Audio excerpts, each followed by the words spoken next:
Right. Well, good morning, everyone. Happy Pre-Friday. We have successfully made it through half of 2025. Aren't we excited? Yeah, you are. Right? It has been crazy, right? So how are we really doing? Let's take a minute and level set. How are we doing? Anybody, how you doing? And then I'll tell you how we do. Better. Better? Why are you better? Yeah. Well, let's clap for that. She said better because she got her award. Important stuff. Anyone else, how are we doing? Anybody? Motivated? Why are you motivated? Okay, to continue to work with our families and help them with the baby. Motivated to be here, to do what it is that we all signed up to do, right? Was to support our families and make sure that our children are okay. Anybody else? Well, you leave it up to me, I'll talk then. I can tell you how I'm doing. And you are too, if we're honest about it, because this has been a serious ride, right? We all started the program year, working hard, doing everything that we could. And then things began to change and shift. And when things are out of our control, it becomes really difficult. When you see it impacting your staff and your families, it becomes even more difficult. We're living in a time where we're constantly moving and shaking, whether we want to or not. And when I say shaking, I mean physically shaking, right? Waking in the morning going, what do we have to do today? Right?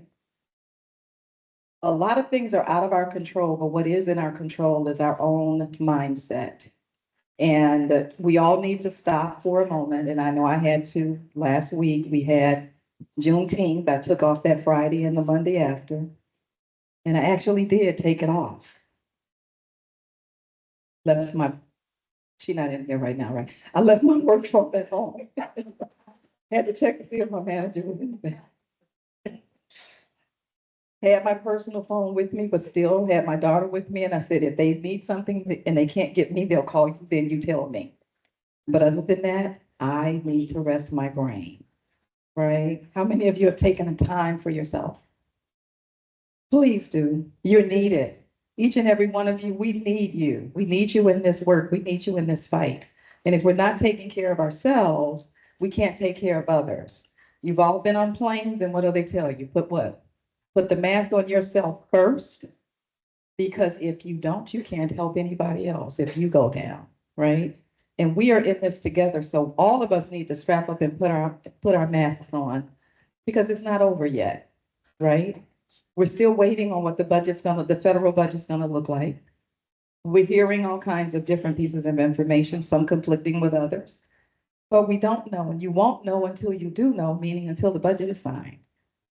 So we need to continue to do our work, but we got to take care of ourselves in order to be able to do that. Your staff and your families need you. Your own personal family needs you. So I need everybody to just take that moment and breathe in. So everybody right now, just take some deep breaths.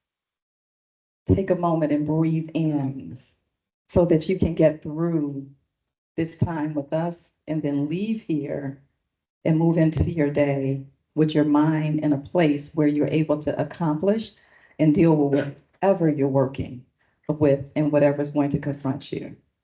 The one thing we can't do is we can't stop the crazy. If I could have stopped the crazy, believe me, it would have been me with my finger on something that would have stopped all of this, and none of this would have happened. Out of my control. The only thing I can do is keep looking at what's happening, trying to keep my eyes open, looking at it, and then doing what I can do on your behalf, because that's why I'm here. And so know that we at DFSS are constantly keeping an eye on everything that's going on and trying to see what the impact is and what do we need to do on behalf of you and all the agencies we fund. The DFSS is over 350 agencies that we fund. So understand, we know we work with the city's most vulnerable populations, and we have a job to do. And that's to make sure that we're all still here. And so we're doing that, and we know that it's hard for you on your side, but stick in there, everybody. Just stick in there for the long run, okay? Can't say it's gonna be short. I wish I could, but I can't. All right, I'm just gonna go over a few things with you this morning. One federal update. Ooh, we finally got a name of somebody at Office of Head Start. They shut down the offices in April, and we have been living without an identified individual that we could talk to. And we finally got an email from her. So we do have the name of a grant specialist. And she was notifying us of our dates for our applications that are due, but it's a person. That's a big step in this world right now. So we do have our grant specialists. We understand in the month of July, we should be getting our program specialists, our regional specialists as well. So we're looking forward to meeting whomever that will be. And I remind you, as I said before, their office is no longer in Chicago, it is in Missouri. Okay? And so anyone want to ride with me so we can go meet these people in person? I'm willing to do that. A reminder, all of our grants are due September 1. That has not changed. And so we're working now with our time frame, and we will be sending out notifications and information to all of you. If you have Head Start, Early Head Start Child Care Partnership, or Early Head Start expansion, you are going to be getting your notices that you need to start working on your grant applications. The one thing I will say to everybody in this room was federal dollars. It is not business as usual. It hasn't been business as usual. And I will tell you that we have submitted our grant applications with error, because the system will say error as you're submitting.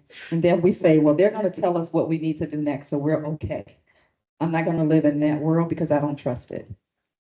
We're going to work with you to make sure when we submit, it's right.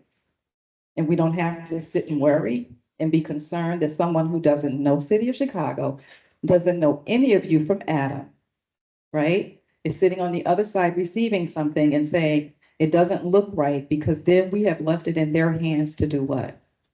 To delete the grant and say, we're not moving it forward. I don't want us to risk that. So we will be working with you. So we know it's due on the 1st.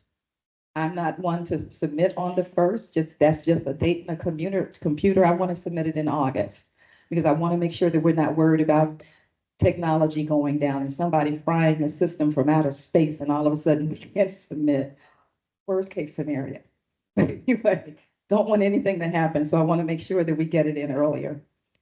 With that said, governance documentation has been a nightmare, meaning that the team are working with agencies and saying, we need your corporate staff, your budget. We need them to sign off on it. We need your parent policy to sign off on it. And then someone says, okay, so Rachel, just put a letter in the computer saying that they're going to have their meeting.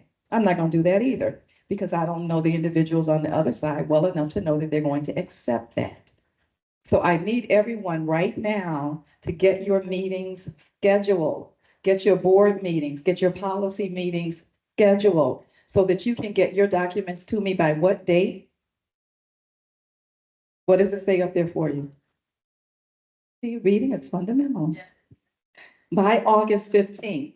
And I know you may have a scheduled board meeting on the 18th. I need it on the 15th. So I need you to do a virtual one. If you don't have it in your board policy or parent policy right now, change your documentation to include virtual.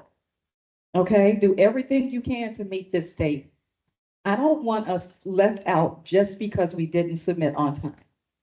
I don't want someone who doesn't know you to understand. Since I've been here for 7 years, I have signed documents for every grant application that says our agencies are going to have their board and policy meeting. And I'm signing my life away saying, I'm assuring you that this is going to happen. They don't know Cerrado. Kathy Gray knew Cerrado. Nobody knows me on the other side of this. And I'm not one to trust when it's someone I don't know. So what I'm asking you to do is work with me. If you need me to help you in any way or whatever we need to do, we need those documents in our hands. We need them final, we need them signed off, which means your board and your parent policy needs to have already reviewed it and approved it, so you can send your documentation in to us. Any questions from anyone? Okay? Everybody on board with that? We are still waiting on a response regarding our appeal. Today is the 26th. They had 30 days to apply to respond to our appeal. Today is the 30th day. So I've already been looking at my phone multiple times this morning. But they would respond to us either yes or no, or if they needed something from us. They've not asked for anything else.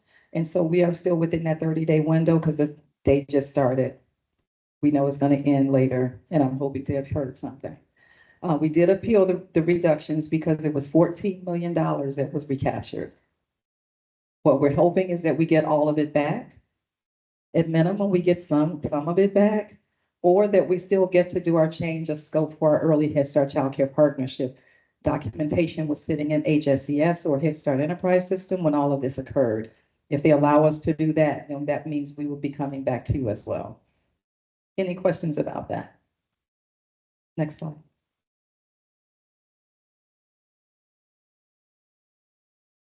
You can darken it for a second because the individuals who are going to help me with that are in the room yet. So I'm going to do something different.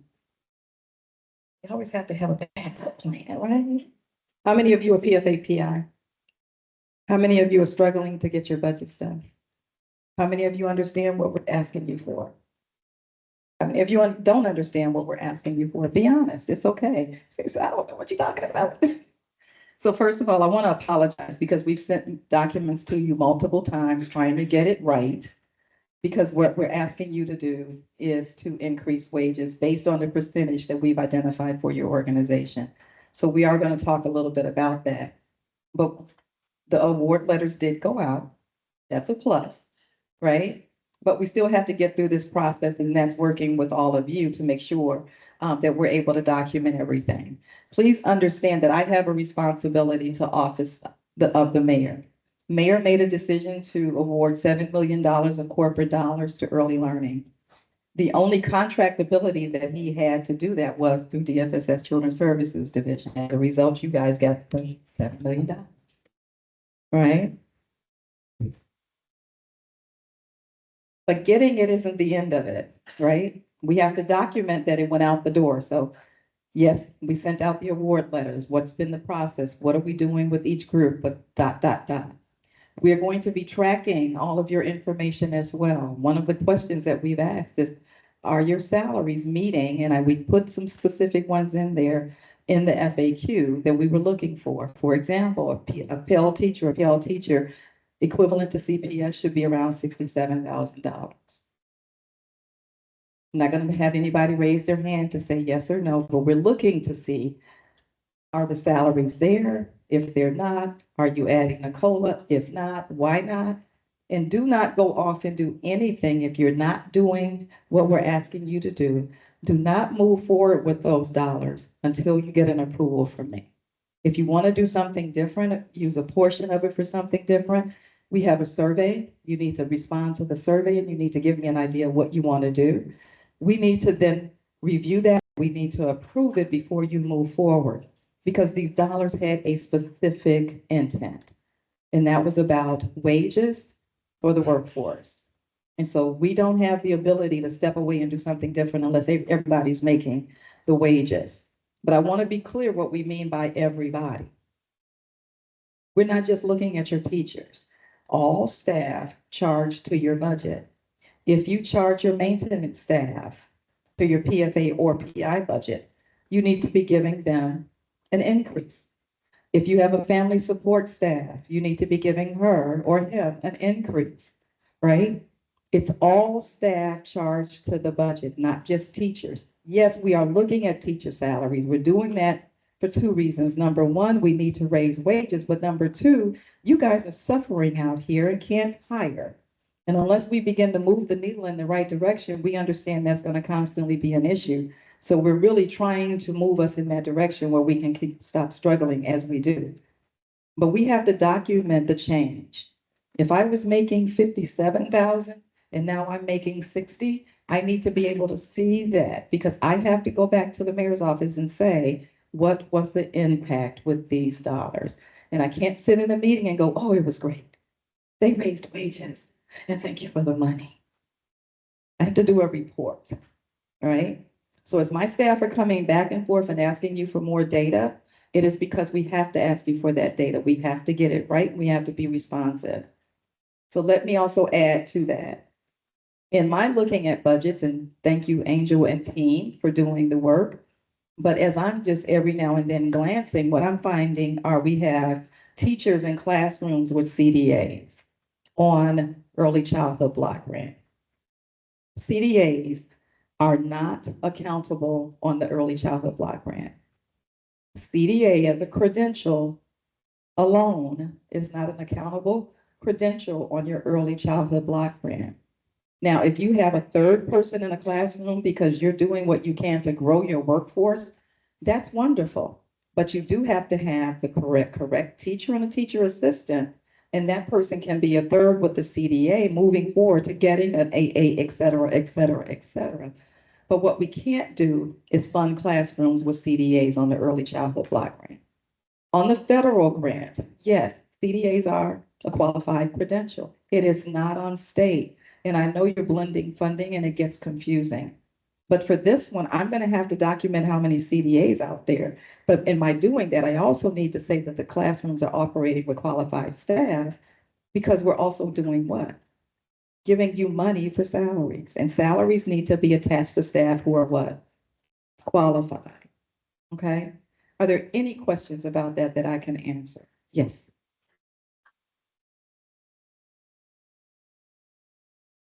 And or 12-month, however you're spreading it out. Yes, however you're spreading it out, yes. But what we're trying to do is move the needle in getting staff wages commensurate with what we have at CPS. Yes. Mm-mm. EFA can be full year, but you have to identify that with us and let us know how you want to operate your program. We get the contract and what we have had is 10-month PFA, right? Others have said we are running 12 months. You need to let us know that so that our fiscal team understands that, because the complication is if we don't know and you try to invoice, you don't have invoiceability if you've not acknowledged that you're operating longer than 10 months. And I don't want you caught in that. So if that's what you're doing, let us know. And we'll make sure you have the right person that you need to communicate with about that. You're welcome. Yes.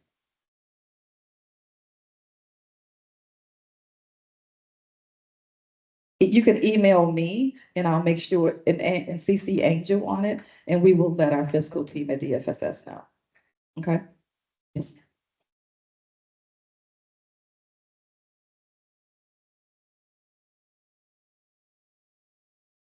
No, that's the goal. That's where we're trying to get to. That's why that's why we're looking at budgets to see where people are, because the goal is to get them somewhere, right? We know that what we're giving you, if based on where people are, you're not gonna get them to 67. We need to see the nudge though. We need to see that this is at least moving the needle in the right direction. Okay? Do you need me to repeat the question that she just asked me? You got $5. Okay. If a teacher doesn't have, isn't at the 67,000 and they have the BA, do they have to pay them 67,000 or get to 67,000? The goal is 67. We recognize some people are not there and we are not going to get them there with these dollars, but this is to move us forward in the right direction. Anyone? Oh, I'm sorry. Yes, ma'am.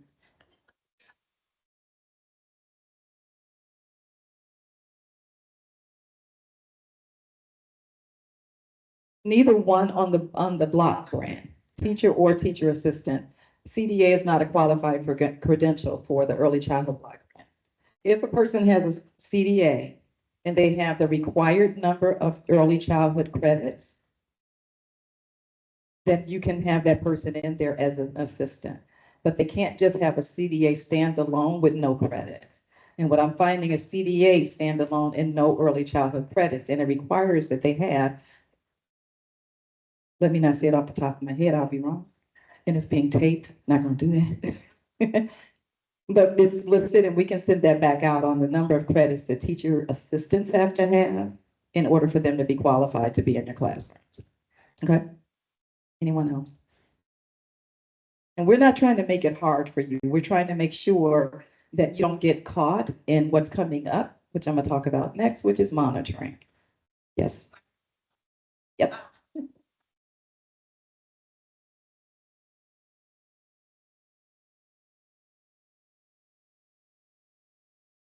If they're in your classroom, let me put it this way, in the question, did you hear it, Jocelyn? No. If they're in the classroom working towards something, how long can they be in there? Is there a time frame? There really isn't a time frame for a person with a CDA standalone on early childhood block grant because they're not countable. They don't have the required early childhood credits, and that's what it is. The assistant in a PFA classroom doesn't have to have any degree, but they do have to have early childhood credits. What I'm finding are CDAs with no early childhood credits because they took the CDA, but there was no credits attached to it, and that's a problem. So there's no time frame for it. I'm gonna have to say no, right? If the person is in school and you have another teacher in there covering as an assistant while you're working with that person because you're growing your own, that's an opportunity to make this work. But there has to be another person in that room. And please understand the reason. If that Pell teacher walks out, she has to leave a qualified person in the classroom if she has to go out to do anything. She can't leave the classroom with a person who only has a CDA. Can you see what it is in there for me? The credit hours. Thank you, Anya. I can't run. Come on. My furniture didn't move out of the way and I still went up.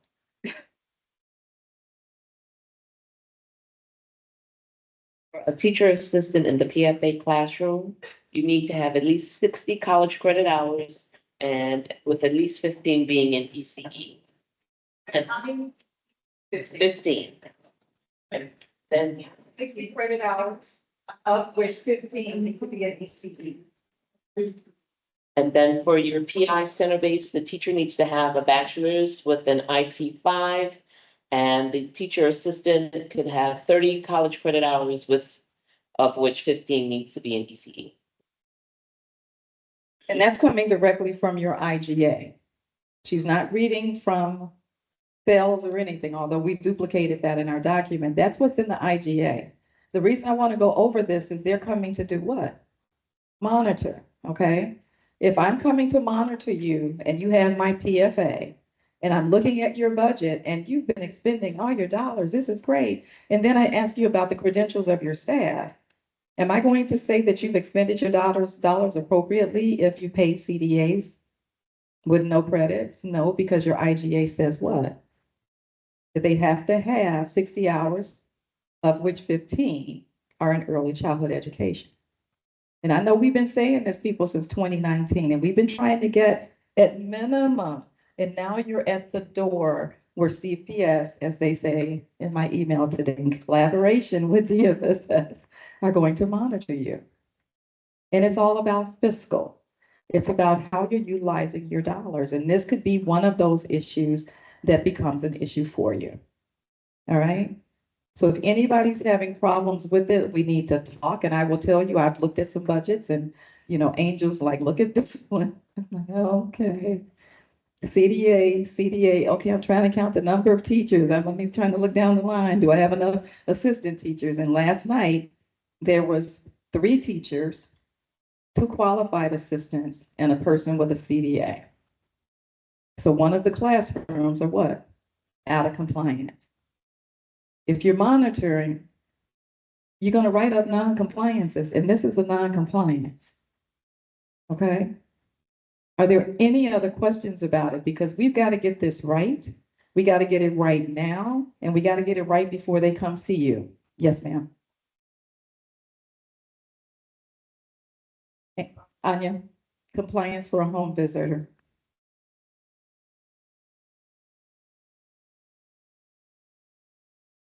Yes, it does.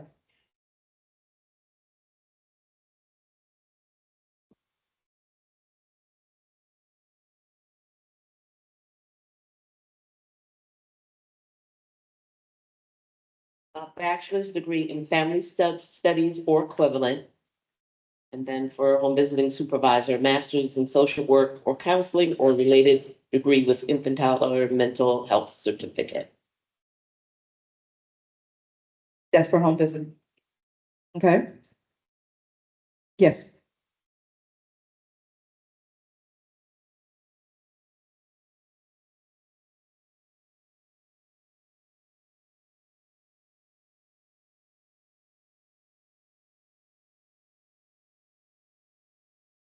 That's what we're trying to get to at minimum. But based on what credential or where they are, if I have 60 college credit hours, of which 15 is all I have, I'm not gonna tell you you have to pay 45 today. But I'm gonna tell you that you need to be making it reasonable for that person's life wages, right? And so it is above minimum wage. Does everybody understand minimum wage goes up, right? And so I'm also looking and finding people who were beneath minimum wage. The last two times it changed. So some people haven't caught up to that. And so I'm not going to tell you that you have to do that, but what we are going to be working with you to figure out what's your pathway. How are we moving people from where they are to where we need them to go? That's how we're going to get people to stay in this field, is they can see a future and they understand my pathway. If I'm here today, how do I get there? And we need the investment from organizations and their staff, because that's where staff are jumping from one place to another. I can make $5 more over here. They'll never see the $5 because after they get taxed, they don't even see it. But it sounded like it was a better opportunity because on paper it looked better. But it doesn't necessarily mean they're going to be happy at the next place. What they're looking for is a higher wage. We live in the city of Chicago. Is it cheap to live in Chicago? If we're looking at what we're doing right now for Head Start families and saying that we are going to look at how much they make, and then we're going to tell you, you can do what it takes. You can remove a percentage of what it costs for housing, right? Because we recognize housing is expensive. And if they are paying, what is it, 30% more, then you can reduce their income and then get them eligible for Head Start, right? If we are doing that for them, why do we have families that we're paying staff in our agencies that probably need that same? Because we've not moved the needle, and we've got to move the needle on salaries if we want people to stay in the field. I can go work at Amazon and put on a blue vest and make more money. And that's why we're doing this. We want people to stay, but we recognize people have families and they need to be able to take care of their homes as well. And so when we're looking at it and we're looking at all budgets, and just know, we're putting this all onto a data set where we're looking at all of you. First is through your agency, and then we're combining data. And we're trying to figure out where are we with salaries in this field? Because we can say we're putting in an investment now, but what other investment do we need if there's ever an opportunity again? So we've got to level set and look at that. Okay? Any other questions? So monitoring. I did get today, and I just got it this morning, and I'll be sending out information to you from CPS that they are going to start monitoring. Been talking about it. They're looking at it from the fiscal lens. That's why I'm talking about credentials, how you bill, how you invoice. They're going to be looking at you and making sure that they can see how you are sustaining this grant within your organization. For example, you invoice the city of Chicago. How often do you invoice? Do you monthly? Thank you. Twice a month? Very good. Less than once a month? It's gonna show in your monitoring. Why? Because it says in the IGA that they want you to invoice monthly. It says in the contract document that we give you that we want you to invoice at least monthly. The impact is this on the other side. They ask us at least a couple of times a year, what is the expenditure rate? Meaning, are we going to be leaving any dollars on the table? It's really hard for us to predict or project. Why? Because you're not invoicing on time. But if I'm monitoring you from the fiscal lens, meaning CPS, and I ask you to work with me and bring me your fiscal accounts and everything that you're doing, I'm going to get to see that you've not been doing that. And I'm going to see that you're one of those organizations that's a problem in us getting our data, meaning CPS, on our expenditures. And so how many of you pay salary twice a month? Why do you not invoice twice a month? What's your reason? Because you can. Nobody says you can only do it once a month. Right? So invoice, invoice, invoice. Do you need the money to pay salaries? At some point, you're going to need it, right? But don't wait, and don't wait. Right now, I need everybody in here to talk to your fiscal folks, whoever's doing it, and say to them, we've been instructed that we must invoice at minimum monthly. I'll say it again. We've been instructed that we must invoice at minimum monthly. Because when they get to you, you can at least say, we changed our practice if you hadn't been doing it. And you can document that you were told that from DFSS again, because we've talked about it before. So we've got to start doing what is required on all levels, and you are going to be monitored by CPS. Okay? Any questions from anybody? And you can do 4 a month if you want to. Right, Raymond?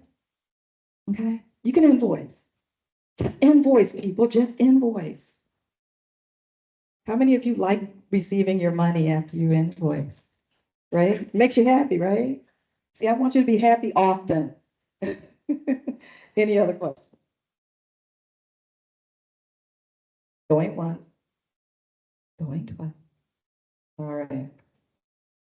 So, go ahead. We talked about the fact that there was an investment, right? How many of you are happy that there was an investment? Right? Much needed with workforce salaries, right? But you gotta do the work behind getting those grant apps. And that means you've got to raise those salaries. Any questions about what you have to do? It is a COLA, cost of living, looking at you raising salaries. On who? You're gonna raise salaries on who in your organization? Everyone. She got it. Everyone charged to the grant. Thank you. So we've initiated our grant awards out to you. And we know that we've had to go back and change some of the documentation, but we're still trying to be on task and on target because the grants start when? July 1, these for ECBG, July 1, right? Your grant starts July 1, so that's why we're trying to get everything in. We're at the end of the month now, so we're already a little behind. So we recognize that you're in the process. Everything's been extended, so it's not going to impact your ability, but what it will impact is when you will be able to start invoicing. And so we want to work with you to make sure you can do this as quickly as possible, right? Who's eligible? I want to hear it again because I've had some debates from people about who's eligible to get the COLA. Everyone on your budget, right? So if you have a maintenance person on there and you've been billing that person, should you not give that person a COLA? Absolutely. On the federal side, if you were getting it and we said all staff, you'd be doing the exact same thing. This is no different, right? All staff that are charged on the grant. Now we have some minimums. They were in the document that you received, the FAQ, and we've talked about the why behind that, but it's all staff charged to the budget. Okay. So Raymond's here. Gonna allow him to come up. Raymond Barrett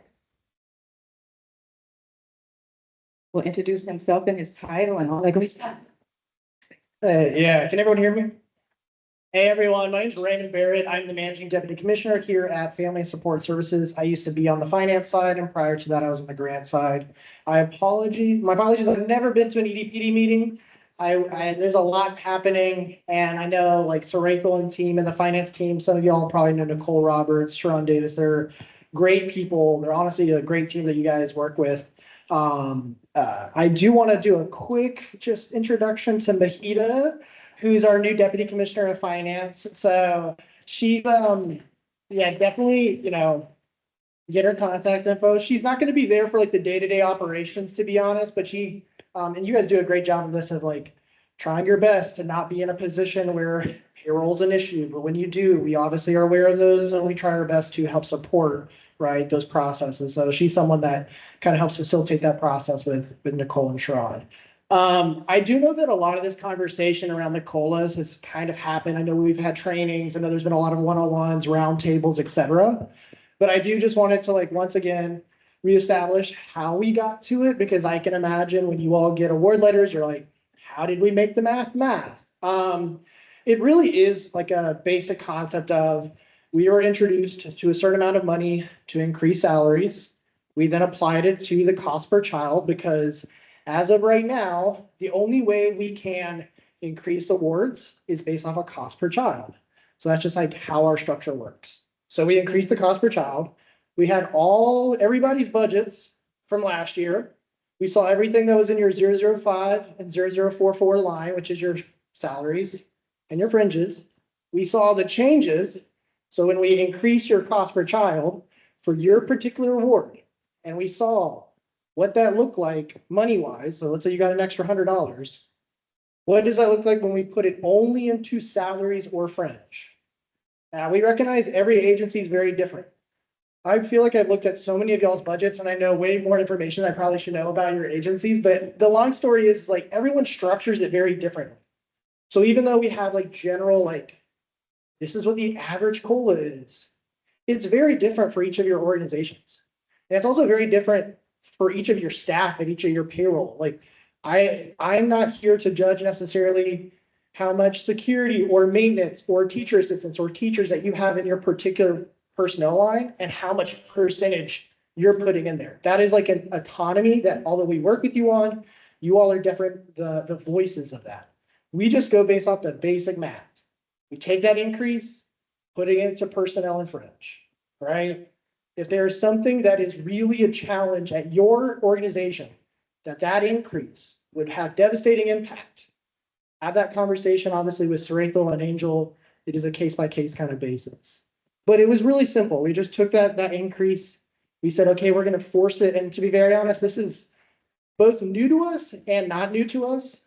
Many of you all are also funded by federal funding and Head Start. So we used a lot of the similar concepts of when we get a COLA from the federal government, this one just really focusing it on salaries and fringes, essentially. So that's really where the math went. It wasn't us trying to like manipulate anything. We had a exact word amount from your last year. We had your budget from last year. We knew everything we were working with. So I just wanted to like quickly let you know about that stuff. I will also just briefly also say, I know the city in general, there's always these delays. I'm very recognizing of it. I was both on the delegate agency side before I was at the city side. So I know what it feels like to voucher and not get paid in a timely fashion. I will say, we are constantly trying to improve ourselves. I hope you notice with award letters getting out for at least the ECBG pretty quickly, like we had conversations on the contract side. We had people working overtime. So you guys have this. We've already had conversations with our comptroller's office to flag like this item of, hey, this is stuff that like we're going to need to be like, they need to be able to voucher in a timely fashion. So you guys got to work with us. Like these are high priority items. And I know Nicole and Sharon have worked really, and Angel have worked really hard to try their best to explain to you this new process and try to provide as much trainings. I was literally talking to Sharon earlier today and she was like, I feel like I need to do another training just because, I mean, you guys know how it is. Anyone who's working in finance, like this stuff is complicated. So I do want to give a chance though, if you guys have any questions on that, I do want to open it to the floor. I know a lot of questions have already been asked. A lot of it has been addressed previously. Try my best to make it as simple as possible, but if you have questions on that, I can also maybe have minor questions as it relates to like the vouchering as well. And now's a good chance if you have any random questions about that.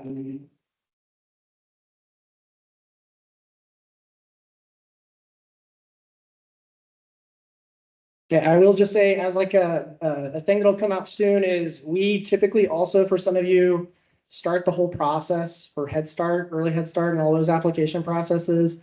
We have some new grants people, so we're onboarding them, but there will be like a save the date coming out soon for that training that typically happens in July. So it's nothing new for those of you who've been around, but we will also have that kind of training and those reminders about that part of the grant application process. So really just appreciate all the work y'all do, even from the grant side. I've had to see so many of y'all's narratives. I know it takes a lot to write, so really do appreciate y'all. Thanks, Raymond. So one of the other things that you have is we had sent out the FAQ before, but if you look at it, it's been updated because we did get some other questions. And so we've added more narrative. So it's there for you. If you need more copies for other people at your office, please feel free to take a few with you. We want to make sure that we're answering your questions, that you're able to do what's necessary in a timely fashion, because again, when we can get these things in, we can then generate your letter so that you can then get that email that you love to get that says you've been approved to do what? Invoice and voucher, right? And that's where we're trying to get you to. I do know that Angel has a couple of organizations that she's going to be meeting with. I know I've met with a couple as well. We're making ourselves available to answer any questions and work with you through this process. Okay? No other questions? All right. We've been as clear as mud, right? Or clear as water. Clear as water? Thank you. That's what we were striving for. Thank you. All right, let's go ahead. All right, I'm gonna go ahead really quickly and, you want to do it or you want me to do it? I can, okay. Pre-service. Pre-service is coming up. How many of you have already gone onto the system, registered, started the process? Raise your hands, all of you. You all did it, right? There you go. If you have not, please do so. Again, it's August 19th through the 21st. We're at the Palmer House, which is a great location. And we have a lot planned for you, a lot to do, a lot to get. We know the CPS starts on the 18th, so we recognize that the next day is when ours start. But we didn't want to go any further into the month. We were trying to make sure that we did it so that you could send your staff out of the door and get your pre-service. And some of you have decided instead of doing a secondary pre-service, this will be your pre-service for your staff. And that's legitimate. And that's what we were trying to do, is book it early enough so you could do that. There's sessions that are going to be available. They're available for what, regardless of funding, state or federal. This is the great opportunity for you, okay, for you and your staff. It's a great networking opportunity. It's great to be able to see folks you haven't seen in a while. So come out and enjoy. Please be there with us. If you register, you will get the schedule so that you can see it before. You can begin to plan with your staff on the time that they're going to spend at the pre-service. Okay? Any questions about that? But in advance of that, you also got a flyer for Saturday of this week, right? What's happening on Saturday of this week? There's a fair, right? An expo. What we want to do is make sure that you are there and have an opportunity to meet individuals who want to enter the field. So come ready to do what? Hire. How many of you have vacancies? Then you need to be there, right? The universities will be there. They've encouraged their students who are finishing to be there. We just want to make this as a great day. I will have to miss it this year because my family planned a family reunion on the same day. And I'm so excited of being out in a park. But I'm gonna be there. I would much rather be in a building, but that's okay. They told me yesterday there's a basketball court, you can skate, or I said, you haven't gotten into anything so Rachel can do. So you might be telling me this. Well, it's for your grandchildren. They're 23, 24. So, but I won't be able to be at the event, DFSS staff. I know Angel will be there. I know Catherine will be there. So we do have staff that'll be there. But please, if you have already got a table, come ready to hire, talk to people and encourage them, right? Meet and greet and get it done. We need to hire. We need people who've gone through the scholarship program and they're looking for a career start. They need to meet you and they need to meet you on Saturday. Any questions about that? All right. I will still be here if you have any questions, but we do have someone who's going to present. So I'm going to invite Holly Stone to come up and take the mic. She's the Senior Partner Success Manager at Teaching Strategy. So she's here to present with us this morning. So let's welcome her.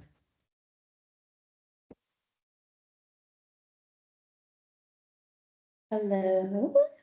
Hi, everybody. Great to be with y'all today. Sorry for the y'all. I'm coming from South Carolina.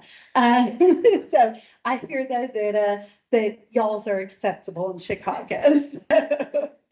So I'm absolutely thrilled to be here with y'all today. What we're going to look at today is knowing that you all have access to the Smart Teach platform with teaching strategies, and you have access to cloud and to gold, we're going to talk about how you can use those together and why it's so important for both your teachers and your students, your children, like to use those together and how that can be beneficial. Then we're also going to take a little look at what that looks like in the platform. What does it look like to use cloud and gold together? So the other thing I was going to do, I'm going to start my timer so that I don't go over because I have a lot.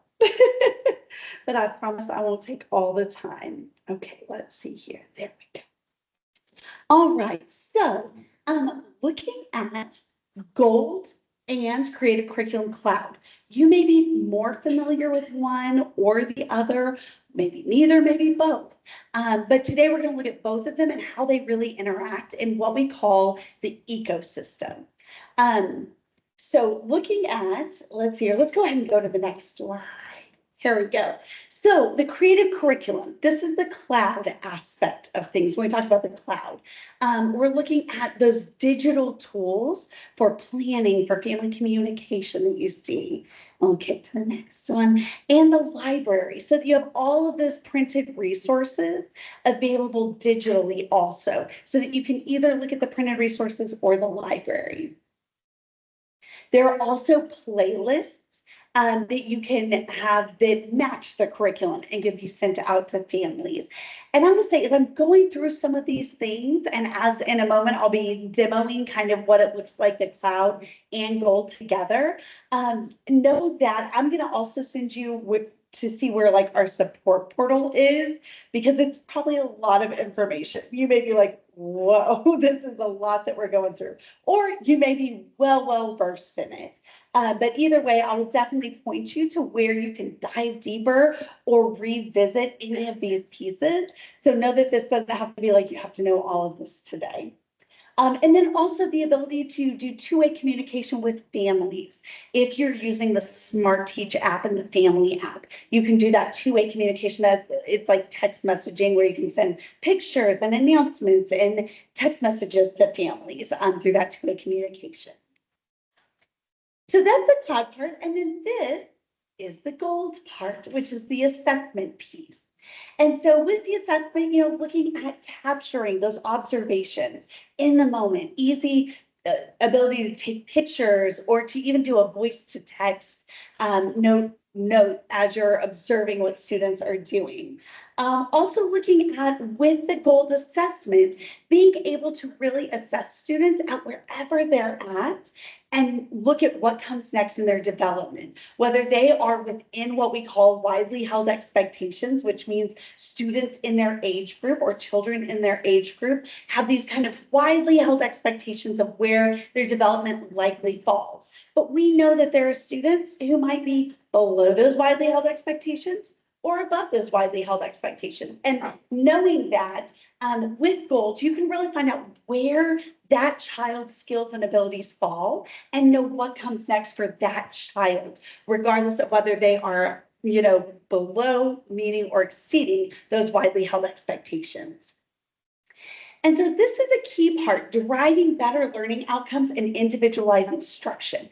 This is what I really want to show you today, is how you can take what you see with the cloud and those planning tools and really utilize the assessment piece to feed it together so that our assessment and planning, when used together, feed each other and really helps your teachers out being able to put in the assessment information and also have it inform their instruction going forward. And it's all built in right there. So our job is to make it as easy as possible for teachers, for those who are interacting with children every day. We want it to be easier for them. And so I want to be able to show you what that looks like from the teacher side. And then also we'll talk a little bit about like monitoring tools for administrators that you and your teachers can use to look at the assessment pieces and kind of see how are we doing on assessment and how is that informing the teach area as well. And that's the making data-driven decisions in real time. So it doesn't have to be something separate. It doesn't have to be extra work on top of it. It can all just work together symbiotically. All right. So I want to talk to you for a second about what we've seen about the impact of using the whole ecosystem. So like, okay, it's great, that cloud and gold work together, but like, does it actually have a benefit? What is the tangible benefits? And so when we look at the individualization that we can do and saving teachers time with their planning and with their assessment, and then also the ability to seamlessly connect families. So those three things all feed into the next information that I'm going to share with you. All right, so we'll kick it to the next one. There we go. So here is a graph of what we see, what we call NPS scores. That's like if you ever go to a website and they say, how happy are you with things like 1 to 10? We send these, if you've been on the platform, you may know, we pop these up every once in a while. And so what we have seen is that teachers who are using cloud and gold together have higher NPS scores. They are getting more out of the platform. They are happier with the tools that they are using because they're being able to use them together and because gold is able to inform their instruction and their planning. So know that like we actually see this when teachers tell us, how much are you liking the platform? 1 to 10. We see higher scores with those who have cloud and gold available and are using those together. We also have, this is a study that just recently came out, the National Institute for Early Education Research at Rutgers. We did a study with them to find out, okay, we've built this ecosystem is what we call it with all these different components. We've got cloud, we've got gold, we have PD teacher membership, which is another benefit that you have. What does it mean? If we use all that together, are we actually seeing an impact? What impact are we seeing when those are all used together? So we looked at 2 different districts. One of them used, I think, gold and maybe a little bit of creative curriculum, like that some of them had prints, some had cloud. And then another district that had what we call our full ecosystem. They had the curriculum, they had gold, they had PD teacher membership, they had some in-person PD, they had some coach membership. So they were using all of the pieces together. And so that'll be on the next slide. And so this is kind of the control group versus the treatment group. And so that treatment group was using all aspects of our ecosystem. And here's what we found out. So for teacher retention rates, which we know at this point in early childhood is very important. It's something that across the country, across all types of early childhood settings, there is some challenge with teacher retention. And so what we saw was 54% less teacher turnover where the district was using the entire ecosystem because it really does simplify things for teachers. And that's why I want to show you like all the ins and outs. That's why I'm here today is honestly not to sell you on anything. I am not in sales, but more so to show you what you have that you can be utilizing with your teachers. You already have access to this, and we just want you to know how you can use it to see these benefits. So teacher retention, and then this is looking at child growth. So in the classrooms, in the district where they were using the whole ecosystem, we saw more growth across all areas of development. And that's huge, that it is so helpful for teachers to be able to utilize gold and cloud together, the assessment and the instruction, not to have them separate, but to be able to use those together, that it really boosts student achievement as well, or student growth as well. All right, now I'm going to pop over here on the computer and I'm going to show you what this looks like in the platform. Again, you may be looking at this thing like, wow, this is a lot to take in today. I will show you where you can dig into this information more or like find short little videos to look at everything that we look at today. But I figure I'll just show you a couple things of how this looks to use cloud and gold together.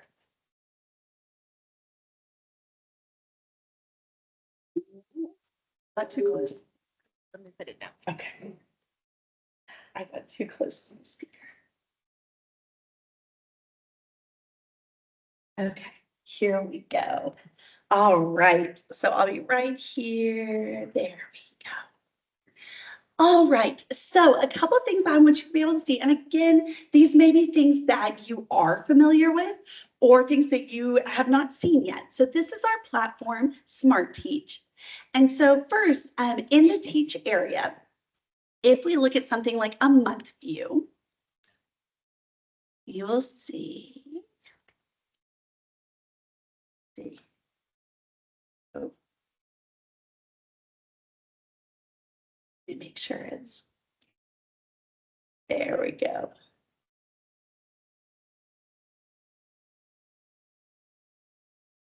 There we go. Okay, so when your teachers can put their teaching guides in and they can load them in, and what this is going to look like for them just by loading it. When we look at like the week view, here's all of the things that they need, their question of the day, their Mighty Minutes, their large group, their choice time, read aloud, small group, outdoors, everything that is in their teaching guide is loaded right there. And they would just load it in with the month, and it just fills all of the areas for their entire study guide. So then if we look at the day version, we get even more details on it. We can go here and we click on, let's say, large group.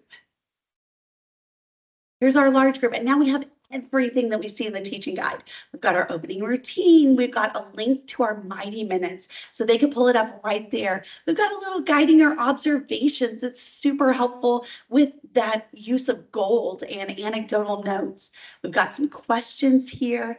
And the great thing is all of this can be individualized for that classroom. So if a teacher says, oh, I actually asked them this yesterday, maybe I asked them this question before and I want to take it out, or maybe I want to add something in here like review the question of the day, maybe I want to put it back in there, but they can change all of this. They can bold it, they can, make a list, put number list, all of that. They can put in links.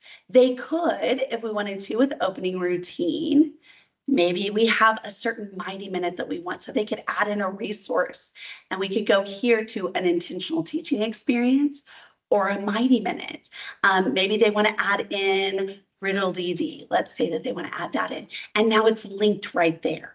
And so this is where they can go in and do their plans. Their plans already have so much of this input, but they can go in and specialize it for their classroom, their students, and put in and take out and edit what makes sense for them. Let's just hit save on that. So let's go back to our week view. So when we have something like our small group time, and actually let me see here, I'm going to go to next week. I think it's the small group I was looking at. Yes, so here's a small group.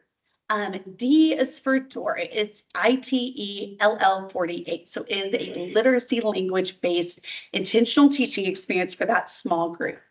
When I click on that link right there, and remember, these are all auto-populated. All of a sudden, I have right here everything I need to teach this. I have a little video that shows me how I can do that intentional teaching experience. And then this is a part where gold assessment comes in.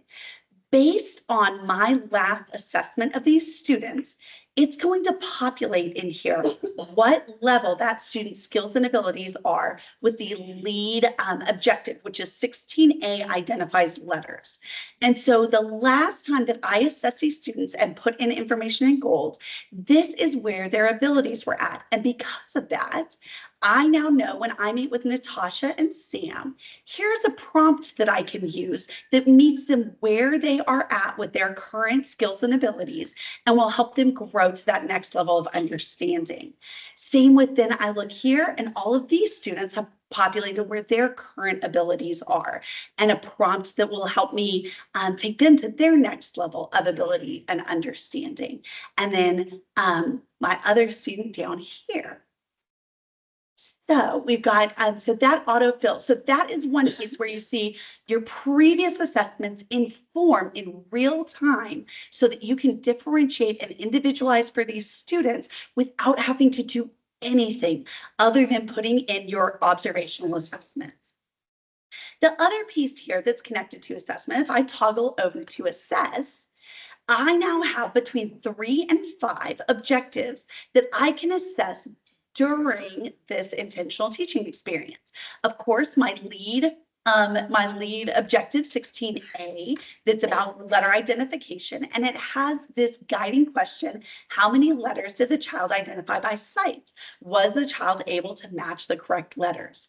When I click on that in real time, or if you want to, right after the small group, maybe during nap time, maybe at the end of the day, whenever makes sense, you can look at all of your students and remember back to when we did this small group today, where were their skills and abilities? And I can go in and do, okay, we've got right here, and I've got my guidance up at the top that says, recognizes and names a few letters in their name, recognizes and names as many as 10 letters. So wherever that student's skills and abilities are, I can fill that in. And all of a sudden I have assessment information for 16A. I also have 9A, which is language. Was the child able to describe the letter features? Then we've got 11A, which is cognitive. How long was the child able to attend to this experience? And then we wrap back with another literacy. What words did the child spell using the letter cards? 16B, which is letter sounds. So you can go through all of these and all of a sudden have 4 different objectives that you have been able to assess the children, all of the children who went through that small group on. And you now have, for the next intentional teaching experience with 16A, 9A, 11A, and 16B, it's going to feed into the next intentional teaching experience. So this is kind of how our whole assessment cycle works, is that you're able to put in your assessments, use them in your instruction, and continue to assess so that the cycle just continues to move on. All right, other things that you can do that I wanted to let you know in your week view. You can also individualize by adding in, let's see here, add yes time of day. They just recently changed this up on us. All right, so let's say that, we're on Thursday. Let's say that today I want to make sure and add something. Maybe we have a special event that's happening, or maybe I want to just add in a second read aloud time. We can either do a custom time of day that would allow me to add any customized second read aloud, or maybe when I was teaching, we had something called the puppet truck that would come in. So maybe the puppet truck is coming in and I want to add that in. So you could add any custom time of day. Maybe you have a specific social emotional curriculum that you use. You could add that in. You also could add in specific intentional teaching experiences. And I show you this because in a moment we'll look at how a teacher might use their assessment data to choose an intentional teaching experience.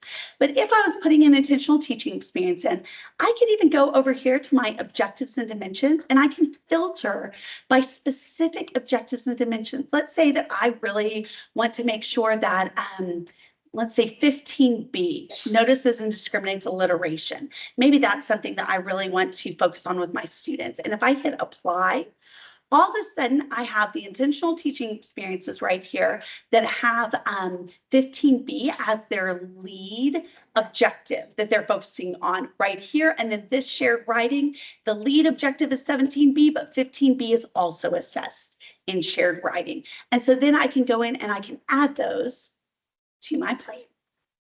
And if I say review and plan, I've got that. I'm just going to put, maybe I want to do a custom time of day, and I just want to add in an additional small. And this would be in addition to what's already in there from them just adding in their teaching guide for planning. And we'll just say add to plan. And now all of a sudden it's going to be in there at the bottom usually. So this is an additional small group. With that link, I can utilize it and assess from it just the way that I did, the same as the small group that came with the teaching guide right there. So I show you that because, let's see here. Yes, I'm making sure that I'm covering all the things I want to make sure y'all get to see. So under assess, what your teachers will be able to see in their at a glance tab is they're able to go in, and let me take it just a moment. There we go.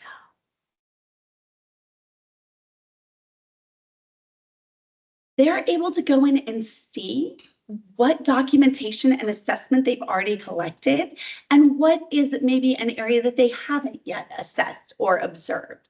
So if I click into, let's say, literacy, I can see here that, okay, I have documentation on all the ones that have a little folder. If it's got a plus, it means that I'm missing documentation there. I've not yet observed and assessed students' abilities there. So for example, whenever we added 15B, I can look here and say, oh, I need to observe their alliteration skills. So maybe I want to add that into a small group or to an additional time of day. So that's how they can utilize this area. And I'm also going to show you in a moment how you as an administrator can get a report that looks just like this for all of your teachers and all of your classrooms so that you can help your teachers and support them with making plans, with keeping an eye on where they have assessed, where they're missing assessment, and make plans to get that assessment so that they're really able to observe the whole child skills. The other thing that teachers are able to see here, if they go into checkpoints, is they are able to see kind of where their checkpoint completion is. So at the end of the checkpoint period, they are able to see how many checkpoints they have or have not yet completed. And in just a moment, I'll show you kind of what that looks like for checkpoints to be completed. And I will show you how you as an administrator can also run a report to see how their checkpoint completion is coming and be able to provide support if you need to with that checkpoint completion. So real fast, while we're in here, I did want to show you two other features that make it really easy to do assessments. This is within Add Documentation. So we looked at how teachers can add,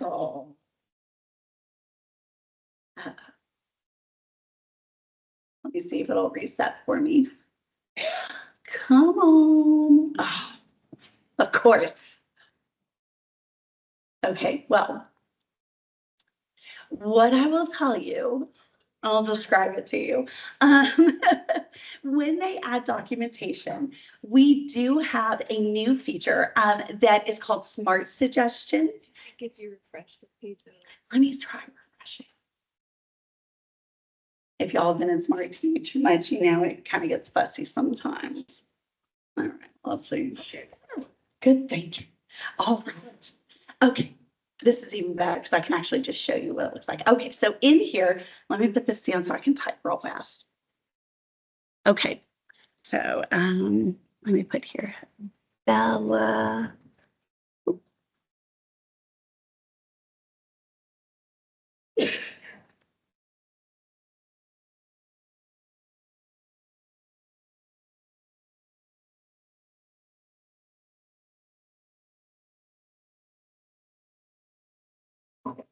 Okay, so I just put in here to my students in here, Bella and Sam. Bella and Sam played together in blocks area. Sam asked Bella, will you play with me?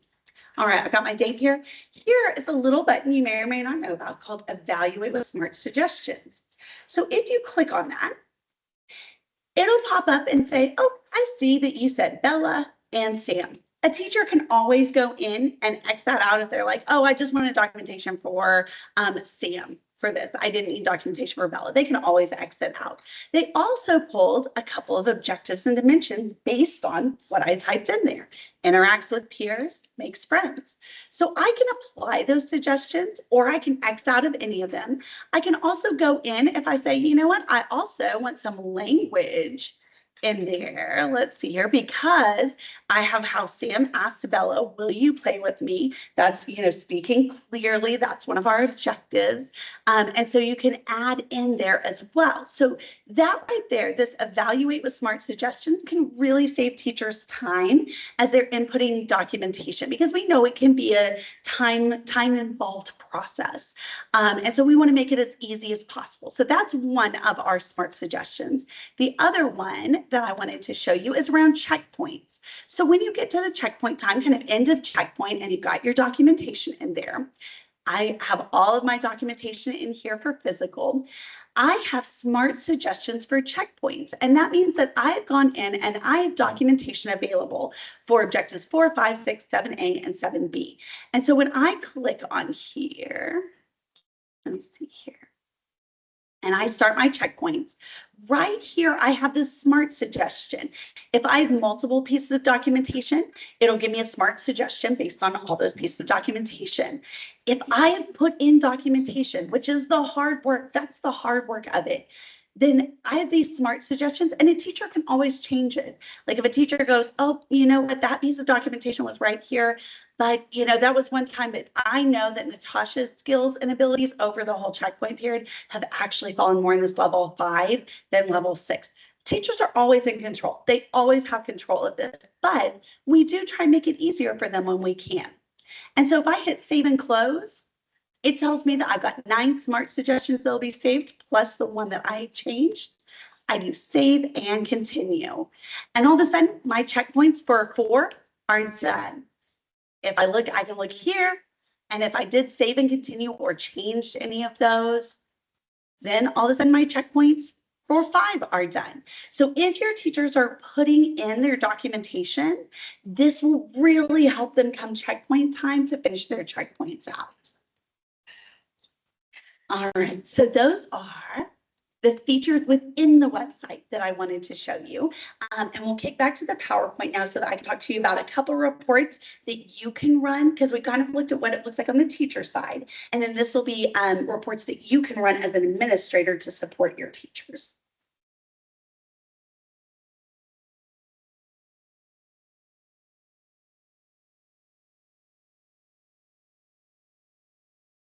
All right, so documentation status report is the first one. This looks like what we looked at that teachers have for at a glance. But this is something that you can run as an administrator for all of your classrooms. And so looking at this one here, it has, you may not be able to see it, it's a literacy area, and it has all the literacy objectives across the top and all of the students down the side. And so I can look at this just like a teacher could look at their at a glance, and I can say, okay, great, they have documentation for 15A, 16A, 16B, some scattered throughout 19B, but I want to make sure to support them, is this the beginning of the checkpoint period? Is this in the middle of the checkpoint period? And maybe we need to make some good plans about how we're going to get all of these observations in. Or is it the end of the checkpoint period? And I'll tell you, I was a pre-K administrator in Nashville Public School. So I've run a lot of documentation status reports, and I've done a lot of supporting of teachers. Maybe at the end of checkpoint that kind of look like this when we're still getting our groove with us about using gold and pasting that out. And we make some plans. We say, okay, I see that we're missing some interactions with books, which would be like 18A, 18B, that area. Maybe in the morning, we put out a bunch of books. We have our students looking at books. We're going to sit there and we're going to observe. Are they turning the pages? Maybe I ask them, where would I start reading in this book? All of those skills right there. And so you can make that plan. If it's language that, they haven't yet observed, sitting at lunchtime and talking with students at lunch, that's a great time to do language. So there are a lot of these that if you know where the assessments are kind of missing, you can help them make a plan to fill that space, whether you're an administrator, a coach, or teachers can also do this. They have this in at a glance. They also have access to the documentation status reports. And so they can also be running this and making plans. And then this is the assessment status report. This is going to be what you can run to check on your checkpoint completion at the end of the checkpoint period. So this is where you can see, okay, where is this teacher at in their completion? The teacher can see it in their assessment area, but you can run this report to be able to see them. Teachers can also run this report, but they have it easily available in their assessment area as well. And then you can drill down to the different areas and say, okay, I see that this teacher, they've started and completed some of their checkpoints. They're still missing a bunch of math. Let me scroll down, and here is exactly what you would see to say, okay, they've gotten some of math completed. They're working on the rest. Maybe I touch base with them and just say, hey, just checking in. You got a plan to make sure that those math ones are completed, or if there's a student who maybe was recently enrolled, helping them know how to put in not observed for that, for anything that they weren't able to observe. So this is how you can provide some support from an administrative side and just check in and see how they're doing and know what kind of support might work best for that teacher or classroom. All right, So I'm right on time. What I will tell you is that on the teaching strategies page, and I apologize, I didn't get to show you this while I was on the browser, but from the teaching strategies page, there is a support portal. And if you go in there, there are short little videos that are like 1 to 3 minutes that show all these different things, how to customize activities, how to assess from an intentional teaching experience, all the things that we looked at today. I also will be around through the meeting and after the meeting. If you have individual questions that you want to ask me, I'm happy to help in any way that I can. Thank y'all so much for your time today. I love getting to show you all the tools that you have and how you can use them.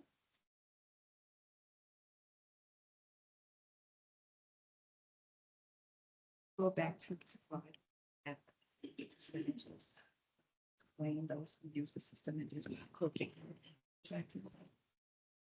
This one, it's on towards the, yeah, before that. Yeah, it's the teacher retention rates and did we miss it? It might be a little bit before this, if you're looking for the NPS score. Yeah. This one, there you go. Thank you. Thank you. Thanks, Holly. So one of the things I just wanted to point out a couple of things. You have access to this, right? You know you have access to all of this, right? I know y'all asleep right now, right?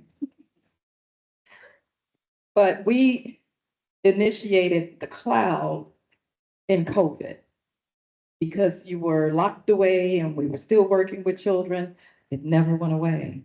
But one of the things we do know is teachers are doing everything they can to work with children, and they need every resource and opportunity to make it work for them. There was one piece of data that was showed where the teacher retention rate was 47% better because when the teachers had access to all of these tools. Isn't that what you're looking for? It's retention rates. It's making their jobs a little easier because they're running because it's so what? It's hard.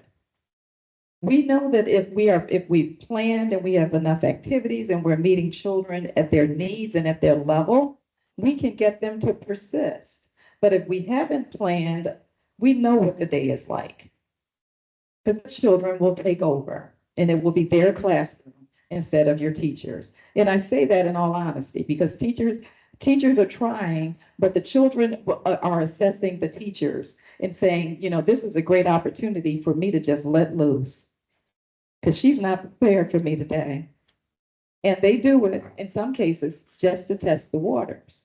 But if I win the test today, what do I do tomorrow? Repeat, you know, you tell children, you know, stop and repeat different things. Well, believe me, they're hearing it and they're stopping and they're repeating. And in some cases, they're also controlling the classroom. How many of you have had a teacher who struggled in the last 2 years in a preschool classroom and felt like they couldn't do it anymore? Any of you had a teacher like that? And that's what we're trying to do is make sure we're giving you enough resources and accessing resources to allow your teachers to be able to be more planful, you to understand what's going on so you can chip in and help and do all the things that you can do. But understand, data is data, and it doesn't stop at your organization. The data that we get is citywide data, meaning all of your organizational data then populates up to us and we get to see it all. We can look down and we can look up. And so we can see where, and I make connections, and I'll tell you some of the connections I make. I hear about what's going on in classrooms, and then I look at goal assessment, and guess what? It's showing up in your goal assessment. It's showing up in how children are persisting and succeeding or not. It's showing up in those children who are not kindergarten ready. And if we are wanting to move the needle, let's use the tools. If there's more training needed, if we need to do something else, we're willing to do it. But what we want is our children to all be successful. But in order for them to be successful, who has to be successful in that classroom first? Your teachers. And so this is really all about them and them having the tools. That parent portal is giving access to parents so that they have things at home to do with the children that make that homeschool connection.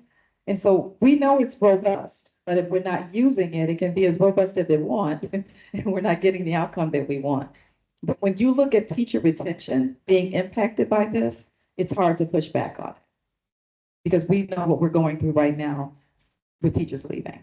So let's push forward and let's do everything we can to implement the tools. And if we need more training or more, let's just talk about it. Because it really is about children showing up kindergarten ready and teachers being there, right?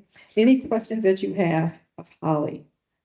We're going to move forward in the agenda. She's going to be here for a little bit longer. So if you have any questions, please don't hesitate. Angel. 1 second. This was the number I was looking for. You see the difference? Does that not speak to it? Those who didn't use it, the control group 50, and those who treat the treatment, they did all of the different pieces. They connected all of those dots. And look at the difference in retention. It's hard to not see that, and it's hard to not say, this is what we should be shooting for, right? All right, thank you. Okay, we can give it to you now. I just wanted to make that point. Thank you.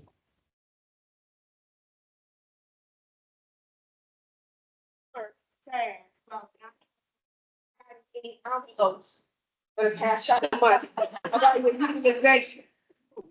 And so yes, Crystal said, you know what, you had that envelope line in the budget, we're gonna start using it. So in July, expect the envelope for your personalized agency for utilization.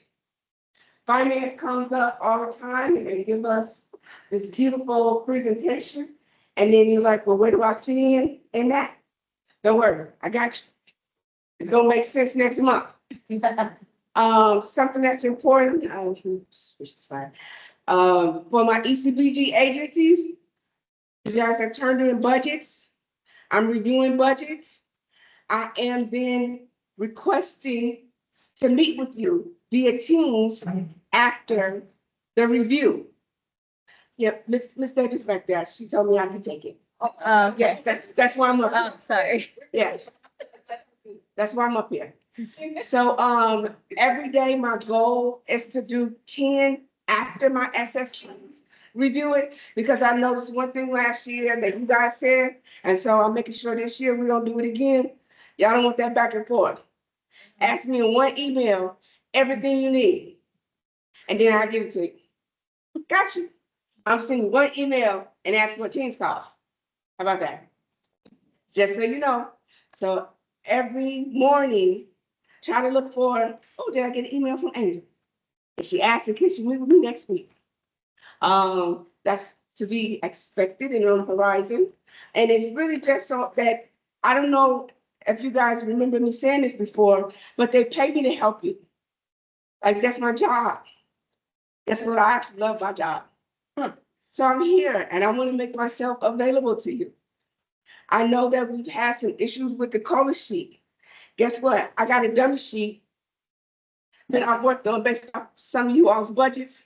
So when I ask for a Teams call and then I give you a Microsoft Excel sheet, don't be sad. Let's work off that Microsoft Excel sheet. And then I'm going to help you so that the budget and the COLA worksheet match. Because what I'm finding now is the COLA worksheet for your salary fringe does not match your budget. I got you. I spent 30 minutes last night. I was telling my boss, oh, I'm doing formulas. And I was doing double dutch in my chair. I was doing it. I was like, this is getting good to me. Oh, 14% here, 4% here. Oh, I got this. And before I left last night at 8:30, I had done 3 people's budget over again. No, I had suggested in the email of a time to meet so that we could talk about possibilities of doing their budget a better way. That's what I meant to say. Yes, yes. So that's what these team calls are for. It's not just so I could meet with you and then be like, hey, what do you wanna? No, I'm gonna be like, hey, guess what? This is what I could come up with. How do you think this works for your agency? And you'd be like, okay, yeah, I can do this. Or yeah, I didn't quite know how to do my COLA for what I pay them now, the COLA you want me to give them to what they should end up with. Oh yeah, I'm not doing 50% for this person. So how do I change that so it look right on my COLA worksheets and my budget template? That's what grandma's here for. They pay me for that. I got you, I got you. And so, okay, so this is still utilization, ECBG, 65%, PCAP, 67%. Oh, yeah. And invoices are really important. So we're in and out for ECBG, our fiscal year. It ends when? You guys already said it, Monday. I need you all to go in and ask your finance person, have we billed for everything we could have billed for to DFSS? And if they say no, then baby, that's what I want you to do next week. It's a short week. For them 4 days, give me some money. I need you to vouch. Because most of you all's budget revisions have been submitted. You guys received an email saying that it's good to go to voucher. I want to see some vouchering coming in so I can see some money coming out. Because what's my motto? Don't leave that money on that table. I can't spend it, so don't leave it on the table.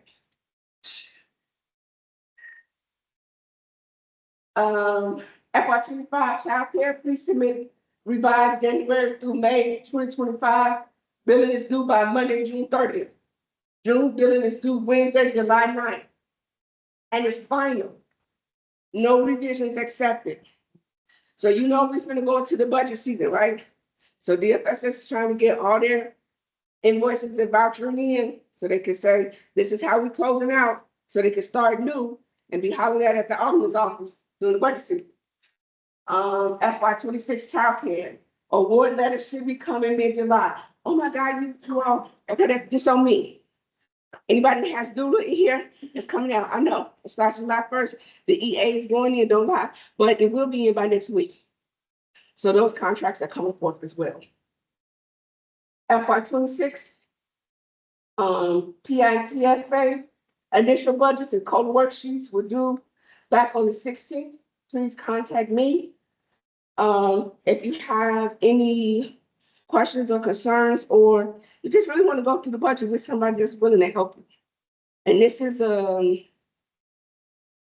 free zone. Yeah, we're gonna learn together. We're gonna do it right. Okay, so you can spend all your money. Next slide. So she always has the supplier information here. She always has the finance contact information here. This will always go out in our CSD news update. We have this on Thursday, the Monday following the EDPD meeting. Hold on a minute, somebody's taking it. Go ahead. Boss.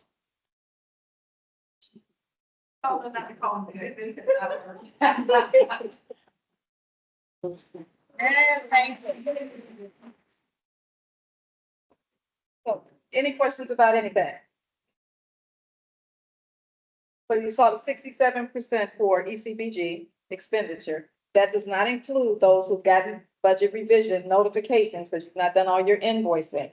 We do expect that number to go up, but we are still not going to expend 100%. We've already had our communication with CPS. We've turned back some funding for PI already. They've have the opportunity to turn those dollars into PFA. We can't do it, but they can at CPS. So they've already done that so that we are not leaving any money on the table. So just so you know, we're not gonna get to 100% and we understand that, but we've also worked with our funder to do some reconciliation upfront. So one of the things that we don't want to do is this next year, I was just reminded that the EZIP3 information, you guys can buy it. Buy it. How many of you need to purchase supplies now? Please do it. Make your order now. Yes. And it will count for this year's funding versus spending it out of next year. If you still have money on the table, order those things now. And then you can go ahead and expense them in invoice, okay? Because what we said is we are not going to be able to purchase it for you. It's hard for us to justify it when we're leaving money on the table, and they would not allow me to continue to do that. So we tried to give you the heads up. So if you've not ordered, please do so. And do it like by Monday, because Monday is the end and the invoice has to say June 30th, 2025, not July 1. Okay? So make your people move quick. Any questions about anything? Again, we are 6 months in, 2025, still a lot going on, but we're still here. And that's what's good, is that we're still here. We know that there's a lot going on around us. We know that many families are living in fear. We understand we have a lot of adults out there living in fear, no longer wanting to go to work, no longer wanting to hang out in community. Why? Because of everything going on around them. So we understand how hard it is. And we understand you then, because you're in community, really are the front of all of this. And you are the people that they're communicating with. We sent out through our CSD update information on Know Your Rights again, because people do need to understand they do have rights. Even in this time, people still do have rights, and you have the right to say no. You have the right to ask for information and ask for help. And many people feel really sheltered and don't feel that they can do that. And so we need to make sure that people do understand you still have rights, even in this system. It's hard to say that when we see what's happening, because people's rights are being violated every day. But we still have to stand up and say we have rights. Okay, we can't give in just yet. Any questions? It was a lot today. Great training. Thank you, Holly. I'm hoping that all of you are going to go back and encourage your staff to use those tools. Anyone who's not using those tools as of yet will be working with us to get on board so that we're all using the same ones. But remember, data, data, data, right? Children going off to kindergarten. We have a lot of children that now are leaving you right now, won't be with you in the summer because parents take their children away because it's the end of the year, CPS is closed, they show up kindergarten, and then they're going to get the kids' assessment. And either they're going to be kindergarten ready or not. But we have data on the other side or from your work that shows that, I'm going to say this in this group, that the number of children that are leaving us kindergarten ready far exceeds the number of kindergarten ready children that are assessed at CPS. CPS's numbers are in the 20s or some, 26 approximately, for example, for Black and brown children.